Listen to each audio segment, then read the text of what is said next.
اعوذ باللہ من الشیطان الرجیم بسم اللہ الرحمن الرحیم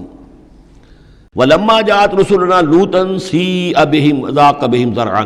تو جب آئے ہمارے یہ فرشتادے بھیجے ہوئے، ہمارے یہ پیغامبر، یہ فرشتے لوط کے پاس، سیء بہم کہ وہاں پر یہ بھیجے گئے تھے بہت خوبصورت لڑکوں کی شکل میں،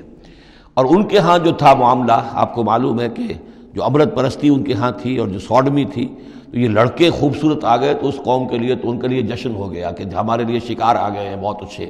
لوط کے ہاں بڑے عمدہ شکار پہنچے ہیں، لہذا وہ سب غول کے غول اب آ رہے ہیں حضرت لوط علیہ السلام کے گھر پر چڑھائی کر رہے ہیں۔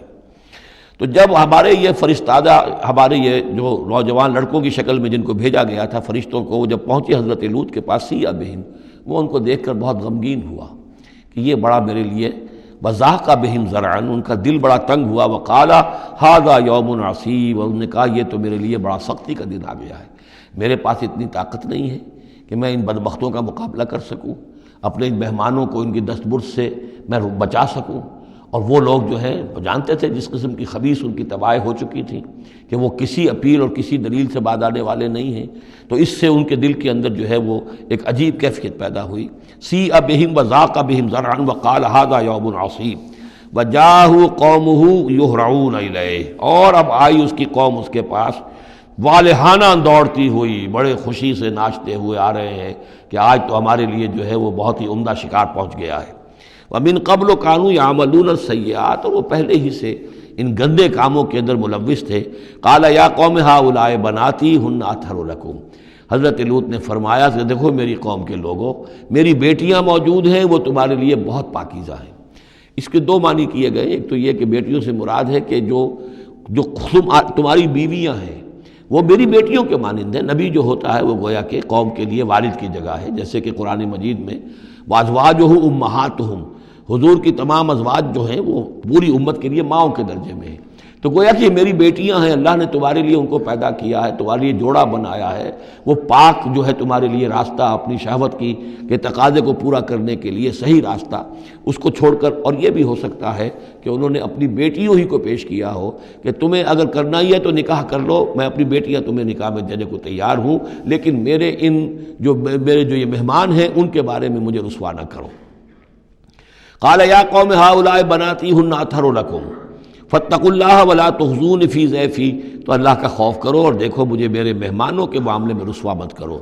الیس منکم رجل رشید، کیا تم میں کوئی ایک آدمی بھی شریف اور کوئی ایک آدمی بھی نیک چلن نہیں رہا؟ یعنی کوئی تو تم میں سے ایسا نکل آتا جو میرا ساتھ دیتا، جو میری ہاں میں ہاں ملاتا، تم میں تو معلوم ہوتا ہے کہ کوئی ایک شخص بھی شریف النفس باقی نہیں رہا۔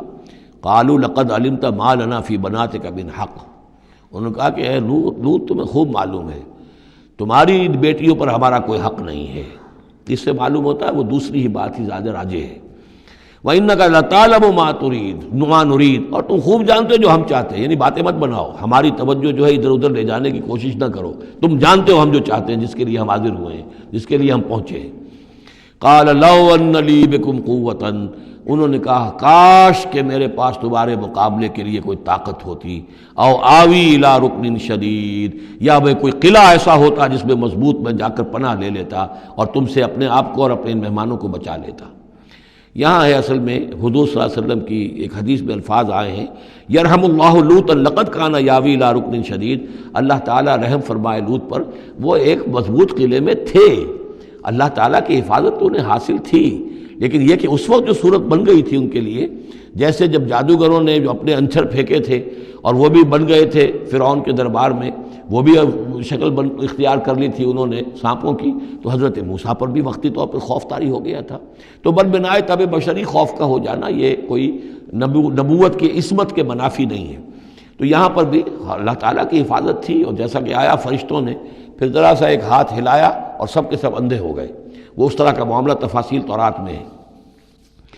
قال لو ان لی بکم، لیکن جو حسرت کی کیفیت تھی اور جس طرح ضیق میں ان کی جان اس وقت آئی تھی، اس کا تصور کیجئے، کاش کہ میرے پاس تمہارے مقابلے کے لیے طاقت ہوتی، او آوی الی رکن شدید، یا کوئی ایسا ہوتا مضبوط مستحکم قلعہ جس میں جا کر میں پناہ لے لیتا۔